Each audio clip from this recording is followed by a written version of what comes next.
Thank you so much for being in my day. I know you've been sick for some time. We've been like scheduling and trying to make this work in one way or another and Yeah, everything. But the fact is, we finally have made it happen. I really we appreciate it. did. We did. And you know, we have had been doing some talks in between while I was sick, and actually the energy that you bring to the room is amazing. It is so Oh, uplifting. It is so caring. It's just a pill. It's a pill to get healthy. So that is I'm very much looking forward to thank this you. conversation with you. I have to say, for anybody watching this or listening in at some point later on, um, this is a series where we basically get to hear from change makers and people who are making the world or the workplace better in some way. And I want to make certain that we have the series is kind of getting started off, even in the rough format that it is, because it's, it gets a bit gray. It gets a bit gray and dark these days and such. And Yeah. I want to make certain that there is something positive in people's days, especially people who are working to try to make things better. So, yeah, I invite people along whom I think can add and just contribute in some way, just some energy, some thoughts, some changes that we can be able to do, some inspiration. And you definitely bring that. So, if you don't Thank know you. Natalie, I should introduce her. She's actually a senior account manager at AWS, and she is responsible for developing customers on AWS services. And at the same time, she's also driving inclusion and diversity and equity collaborations with their customers and the partners. I love the energy that you bring. I've seen you in a couple conferences and I've seen you speak and you've presented what you've been doing, especially with like your ERGs that you have there. And I had to say, because I meet people who are like, hey, what can I do? What is something that I can do, to make things better? I am a marketing person, just a account manager. I do different kind of things and various types, but I don't work in DEI. That's not my title. And I thought you had a perspective because you work in account management and you do different things outside of DEI, but you also work with that as well. So, how did you end up taking on that extra bit of things into your remit at work, and how does it actually work? Balancing out the things that you do for your day job in that sense, and the extra stuff as well. Well, first of all, I really truly believe that ID&E is extremely important anywhere, everywhere, all the time. It starts at home. It starts in the schools. It starts about us understanding our privileges. It starts about us understanding what is unconscious bias and which ones do we have, making us conscious around that. Being lucky Mm-hmm. enough to work for a company that allows its employees to invest in creating a better workplace, in doing that together with their customers, with their partners, with organizations outside of that. For me, that is one of the reasons why I work at AWS. That is, we have 16 leadership principles at AWS. And part of the training that I'm also developed and the workshops that I have developed for AWS and for our customers and our partners, I always say, here you have our 16 leadership principles. And I dare anybody to say that they're not grounded in AWS.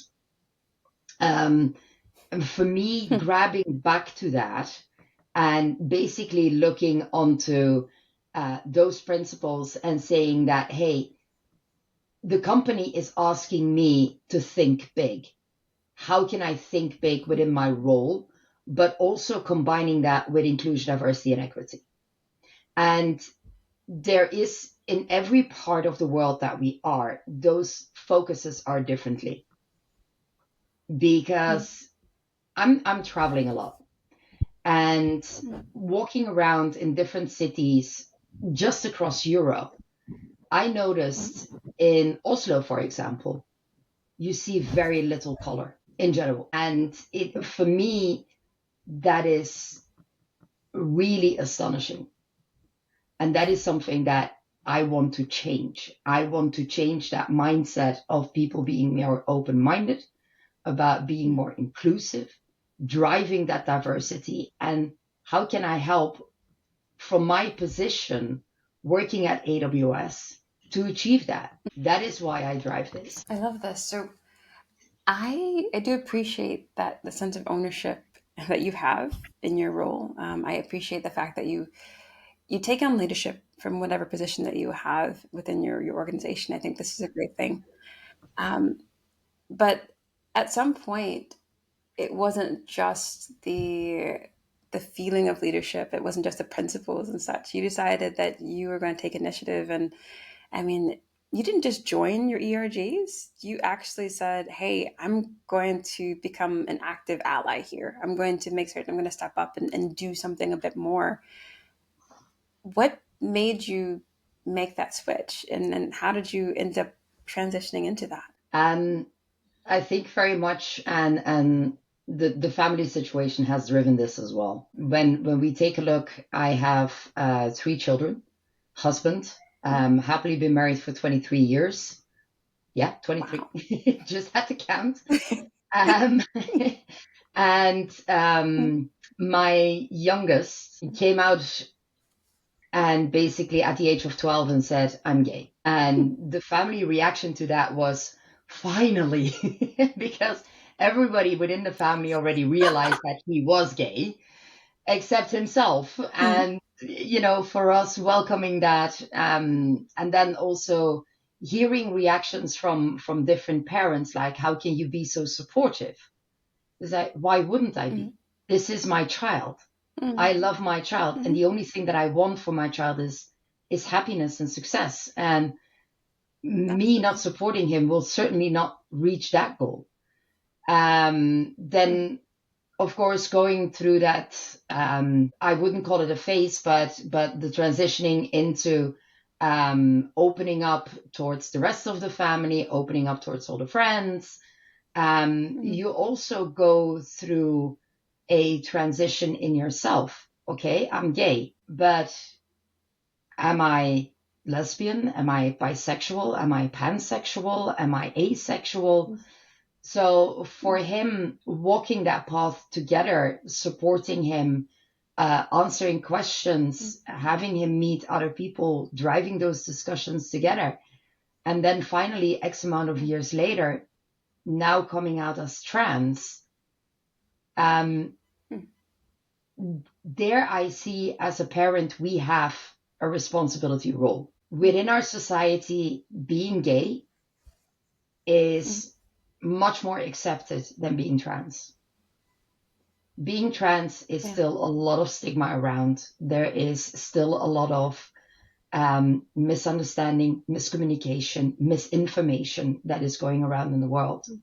And going back to the fact that you want your child to be happy, you want your child to be safe, I see there as a mother, as a parent, I have an important role to play. How can I create that safe place for him? But also internally, because I will support him being trans, and I do. There is some hard discussions around this as well, because we also come from a place not knowing and not necessarily understanding and not seeing all the challenges that he is seeing. So also for us, sometimes this is very rough. And creating that safe space for him where he can be himself, where he can feel safe and appreciated and supported, that's the most important, not only at home, but also for future possible workplaces.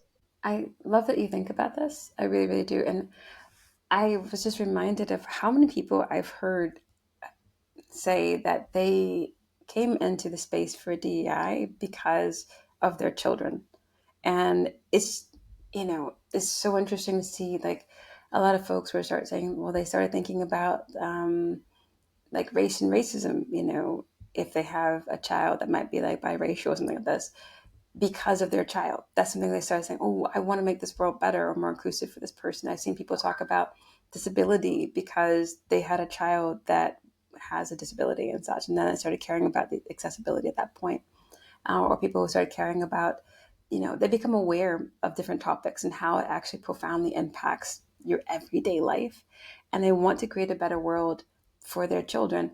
And I appreciate that. And I also think, though, it's a challenge for us to consider whom else can we open the door for, because Yeah, we become aware of certain issues and challenges because we have that personal connection. But then it does challenge us, to think about, whom else can we support? Whom else can we make certain that we're in their corner and championing too? So I appreciate that you've for definitely sure. done this and started thinking about not just advocacy in your private life and such, but then thinking about how can you take this to the work life, because that does open the door for more people. That does make certain that more people can feel comfortable and safe and can thrive, where they work. And I love that. So yeah, it's a great, wonderful thing to do. At the same time, I think also living in the Nordics, being trans, we are very privileged. It is one of the safer places to be, and that is Mm, also what I point out to him quite often. mm, You are privileged yeah, living in the Nordics. You have possibilities of getting healthcare support. mm, You don't necessarily have to hide away.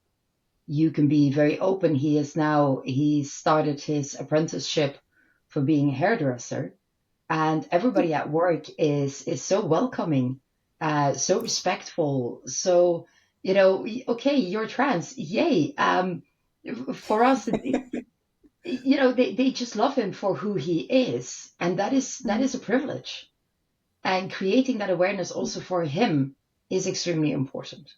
I wonder how many people listening to this or watching this might think, wow, I wish I had that kind of parent in my corner and such. Yeah. That's also another privilege, that shouldn't be a privilege, in that sense. It should be something that is just a norm. But I definitely, I think about this. I was living in San Francisco. I think I ran into so many more people, on a regular basis who had experiences where their parents were not nearly as accepting of them, and they had to go out and find a place where they could feel warm and welcome. And that was something that made me think about, what is what's something that I could do, to try to make sure that everyone can feel that they're valued. And that's work. That's the hard thing to think about, because the world is set up as it is, and it is not exactly the most accommodating space. When you think about even the workplaces that we have, some of the first questions that you'll be asked about will be, your gender, and your first questions will be that you're asked about will be, just how do you identify in that sense. And for some people, that's not always the clearest thing, right? And it's not Yeah. always, the easiest thing to change in your system and in the HRIS system that you have. If that does update for you, that's something that you do evolve. And you don't think about, if it's not your challenge sometimes, how little everyday interactions, little everyday moments might be something that give other people pause. But it's definitely something where I want to make sure that we think about a bit more consciously. There's 2 points that I see in there, because what I also see is that the community that my son has built in our local town where we live, Mhm. he actually started the local pride at the age of 12. Um, Wow, yeah, yeah, yeah, quite the very, very organizer. entrepreneurial. He basically kicked that off and said, "Why do I always have to travel to Oslo to celebrate Pride? I want to be able to do that here locally." Which also means that Oh, you start building that community around you. And he has quite a lot of friends that are within the same position as him within the LGBTQ plus community, but who don't have parents that support. And we always had the policy with us at home and say the door is open to everybody. We are always here to talk. That means that not only the youth, but also the parents. There is reasons why parents, and I'm not saying that they are right or that they are wrong, but everybody has reasons. We have been talking about our youth as well in our off talks.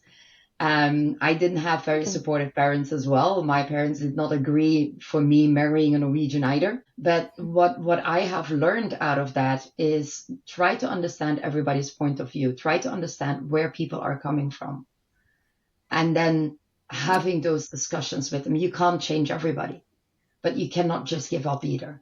And that is what I'm trying to do with the parents as well, is having those discussions, trying to understand why is there that blocker? Why can they not support?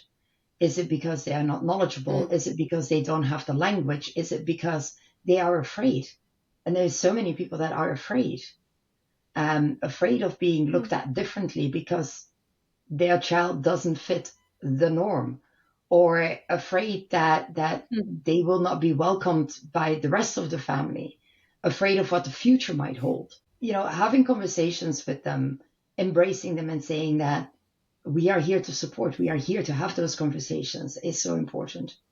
Mm. Making the space for that. I very much appreciate that that exists and that you've been making that and creating that where you are. But what does that look like practically? So let's say, for instance, if someone says, "Hey, they want to make certain that they're known to be able to have a safe space for people to be able to talk and things like this." How do you actually create that space for people and not just say that it exists? You know. I think bending an ear, listening, asking questions, being understanding, not being judgmental. Mm, Everybody is different. Everybody has had different mm, experiences, situations that they have gone through throughout their life. The mm. not judging factor, I think, is very important. And just being able to also sit in silence. That is That's that important. building that trust. This is something that, yeah, I was thinking about psychological safety a lot this month, and how exactly companies are building that. How can you make a safe space for people and for places and such? Um, and you always get these cases of people who are saying, well, you welcome in everybody to a space, and you want to make certain that the space is safe for everybody to share their views and their opinions, but some views are not safe, or, some views are not, you know, opinions that can make people feel safe, and their perspectives inherently might be harmful to others in that sense, in terms Mm. of when they're voicing those out and when they're sharing those. So how do you balance that openness of like, hey, you can share your position, you can share your thoughts, you can share your perspectives, and still also make certain that it's safe for various people to exist within that space? It's a very difficult balance, and I think it goes back to having respect for each other, having Mm, respect for each other's opinions, being open to be challenged on your own opinions as well. That is also a path of understanding the privileges that you're having. That is also a mm, path of, you know, the unconscious bias, which we were talking about. mm, Why are you reacting if somebody is saying something in that tone? Is there something there? mm, But mm, always start from the beginning that people are inherently good. People don't start off from a basis, I want to hurt you. That, for myself, is still a mm, reminder that I have to put out quite often. Coming from being hurt quite a lot in the past, having mm, challenges with trusting, I always have to take mm, that step back. And if somebody gives a comment or feedback or what have you, it's not the intent to hurt. It is a mm. different point of view. And why are people having that different point of view? Let's have a discussion around that. I like that you're making, you try to transform it into something productive, that you can take. I don't know. I have my perspectives on that, perhaps a different perspective. I guess I don't necessarily think that That's people are good. inherently That's good. I good. think people are inherently neutral.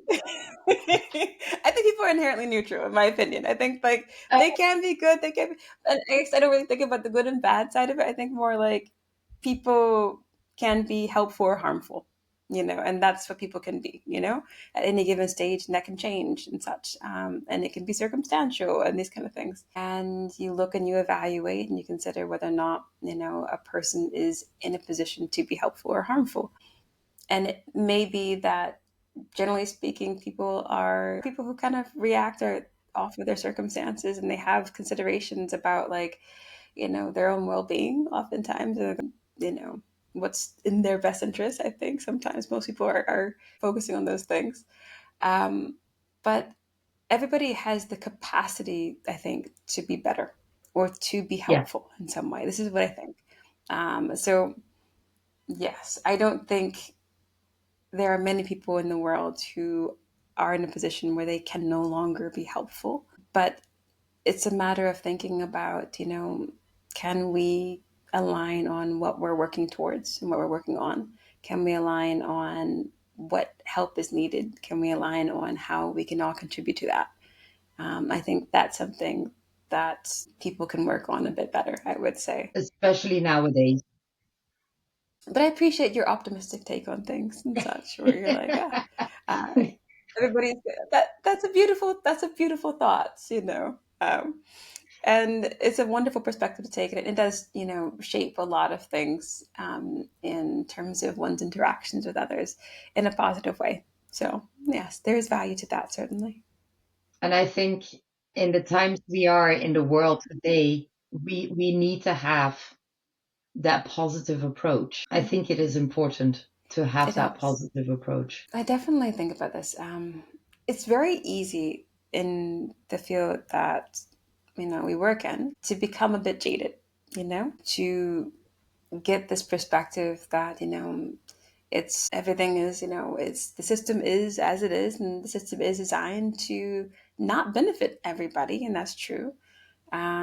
There are realities and there are bad habits that people have. There are, behaviors and processes, and, there are realities that are not supporting people to thrive and to grow.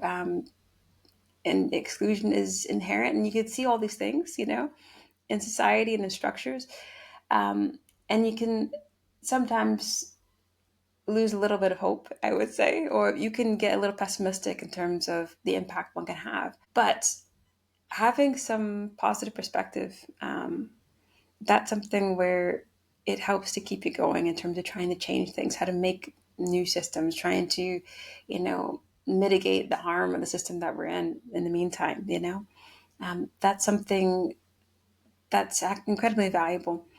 And it's something where you have to really make certain that you put that time and effort, you put the hope into those conversations, into your interactions, because we have to believe that we're working for something or working for something better to be Yeah. able to keep doing it. Creating that better place, creating Mhm. that safer place for everybody. Absolutely. I think about how you've been approaching this in your work life. So you are working with a number of ERGs, or employee resource groups, and you've been trying to create a safe space for various groups. So actually, which groups are you working with right now? I was the co-founder of Glamazon, the LGBTQ plus community within AWS and Amazon. I did stop those activities, so I'm not part of Glamazon anymore.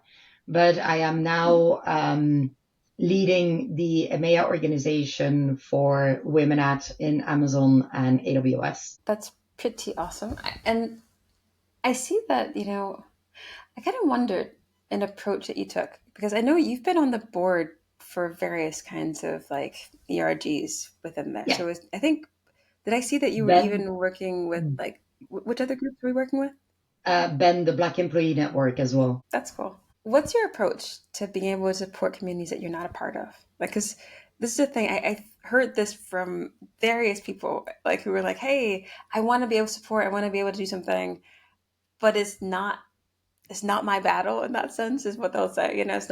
It's not something I feel like I have a claim to be in, or it's not a space that I ought to be in. And that, how do you how do you do that? How do you work to try to create that safe space for people that you're not? And then it's specifically reflecting into the board position that I had in Ben.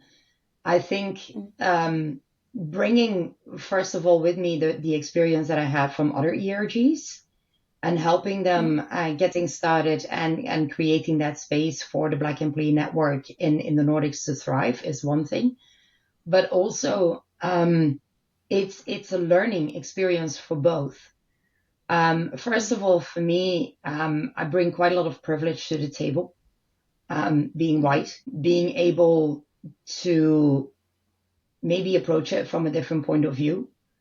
but also Mm. for me to understand the challenges that I'm not aware of that people within the Ben community are facing because I'm having the privilege Mm. and I do not see them. So being Mm. part of the Black Employee Network has given me insight in challenges that then using my privilege, I can try to work with. I can try to see how we can Mm. create that better space, that safer space, that more acceptance space, more including for everybody. So I think we all have a space, but again, being that open minded, being prepared to be challenged, being prepared to be scared sometimes of what is Mm. actually going on and Mm. trying to change that. I think it's such an opportunity for growth, you know? Yeah, Um, you can learn so very much by being in a position to support, but also the humility to understand what that means. I think a lot of times people will say that when you're a supporter of these kind of ERGs, I've had people, for instance, in getting the ERG chartered, the first ERG chartered at Wolt.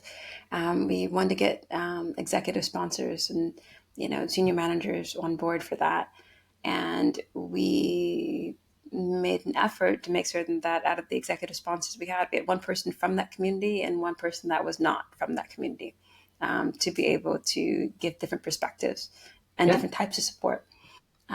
That's something I think you know there was some questions that came back to me in terms of that, like, well, do I need to be in this community to be able to support them?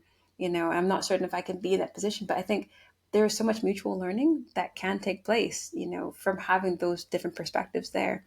And because you're trying to make certain you're creating a space within maybe a world that they might know better, within, the space that they might exactly. operate in, as you're saying. So that is absolutely valuable. But to understand, even being a sponsor doesn't necessarily mean you have to lead from the front. You can lead from behind. You Yeah, can make certain that you know you're absolutely learning from these folks. You get a chance to realize what you can change, what you can do. So I love that you've been applying that at AWS and making certain that you can not just be the person who's speaking, don't be the person speaking for them, but making certain there's a place for people's voices for them to be able to speak themselves and to be able to make exactly. certain that their voices have impact. I love that. Exactly. And Yeah. also we have done that with the women at community that we have built in the Nordics.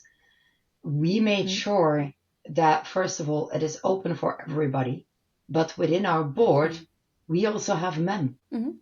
and that was Yeah. important for us as well. And it was especially in the beginning very challenging to get men to be part of the board, Mm-hmm. because you need to create that mutual understanding. Yeah, but what is going to be my role? How can I actually support women and represent and be part of this group?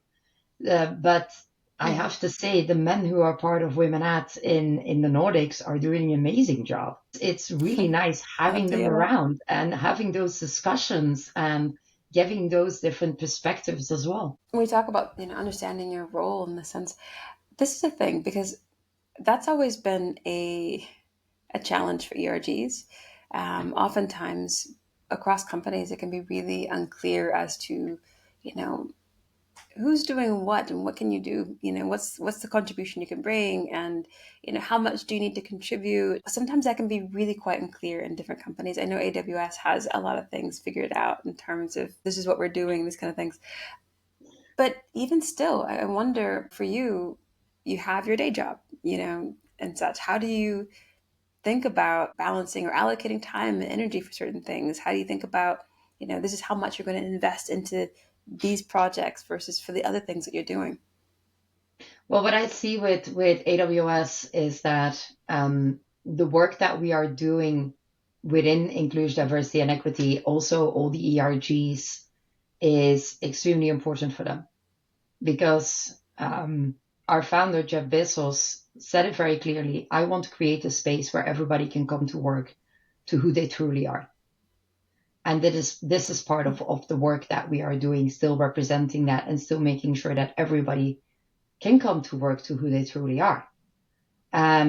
So getting that support from my management, from country management, to be able to develop, to be able to be part, to be able to drive events, create this awareness, talk to partners, to customers, to potential customers around these topics.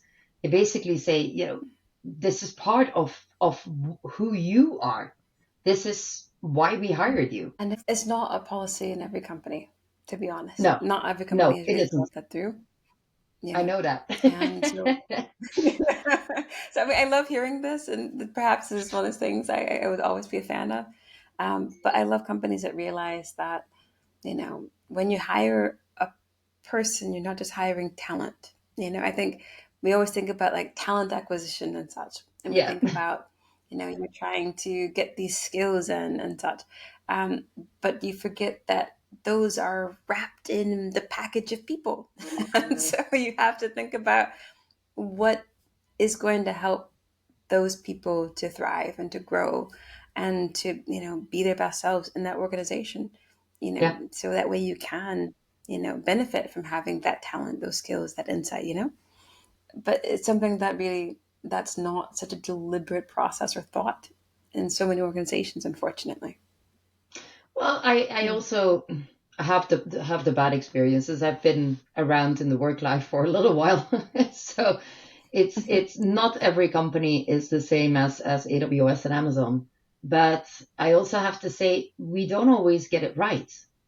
But that is also part of the Amazonian culture, is having the possibility to fail, because it's from those failures that you learn. It's from those failures that you come back stronger as a person, as a company, as a team. And that is really what I appreciate as well, on top of that. But also a company Yeah. who basically says, yes, we make mistakes, and we want other companies to learn from those mistakes. Because when we're talking about ID&E, one of our principles, our leadership principles, is striving to be Earth's best employer. Whenever I put that on a board, outside Amazon and AWS, you always get those remarks about that one, guaranteed. And the point is, we are striving. We are not there, but we are striving. We are open minded. We are trying to listen to everybody. That is also why ERGs are so important for us in our work, in our communities, in our countries, because through those ERGs you get insight. You understand what your employees are looking for. You understand how you can better support them, how you can create that safe environment for them so they can be their true selves. Um, but we are not 100% there. And that is why we are striving to be Earth's best employer. I love the fact that you've put in, you know, that this is something that's aspirational, that you're working towards, and that you're learning your way in that direction. But it makes me wonder, in terms of, for you and the efforts that you're doing, the things that the world that you're trying to create, what's been a kind of learning that you've had in this experience from all the different kind of efforts and projects you've tried and you've put on, and the things that you've attempted, and maybe not everything has worked. What's something you've learned through the trial and error? It's important to have people around you who support. And that supporting is not necessarily in, yes, we agree with you, but it is, and I know you have had a hard time. I know this has been challenging. Let me give you a hug. That support is so important as well. It's important to have people around you who will challenge you, that don't just say, yes, this is a good idea, but that basically say, hey, hold on. Have you thought about this? And celebrate every small win. That is so important. You're gonna have your ups and downs. You're gonna have hard times, and it's okay to learn from those hard times, to take your time to heal, because you get beaten up when you have a hard time, or when something fails. But that is also Mm. why it's important to celebrate those small wins, however small they are. Take the time, celebrate them, recognize the people around you, and give them that recognition as well. Continue. I'm curious. So, what are you celebrating this week? What's the small win that you are holding to and giving yourself energy from this week? Well, it's only middle of the week, but what I celebrated Hmm. like yesterday is that I'm back home with my family. I've been traveling, being back home with my family, coming in, having the dogs hug you like you have been away for months, although it was only a couple of days. But just being together with the family, and being able to say to your husband in the evening, "I love you." Every time I talk to you, I hear about your home life. I am so envious of like, you know, just even from the dogs and Yeah. the husband, kids, great, fantastic. But the dogs and all the extra unconditional love, I had to give myself some of that at some point. But I love the atmosphere that you created, and I love that you've invested into it, and that you've been able to build that up and to support the people around you through that. It is such an underappreciated or understated thing, what you do sometimes, but the idea of just creating a space where people are cared for, where people can feel love and safety and things like this is something that the people around you who just happen to run into you, we all notice. And that's something that I think anybody could try to create in the world around them. Just that sense of care, um, is a wonderful thing and something that people appreciate and do value in their days. People like me. So thank you so much, for Thank being you. in my day yet again. And by the way, you should definitely be in my day more often. So don't I be would love ashamed to there. be. I would love to be.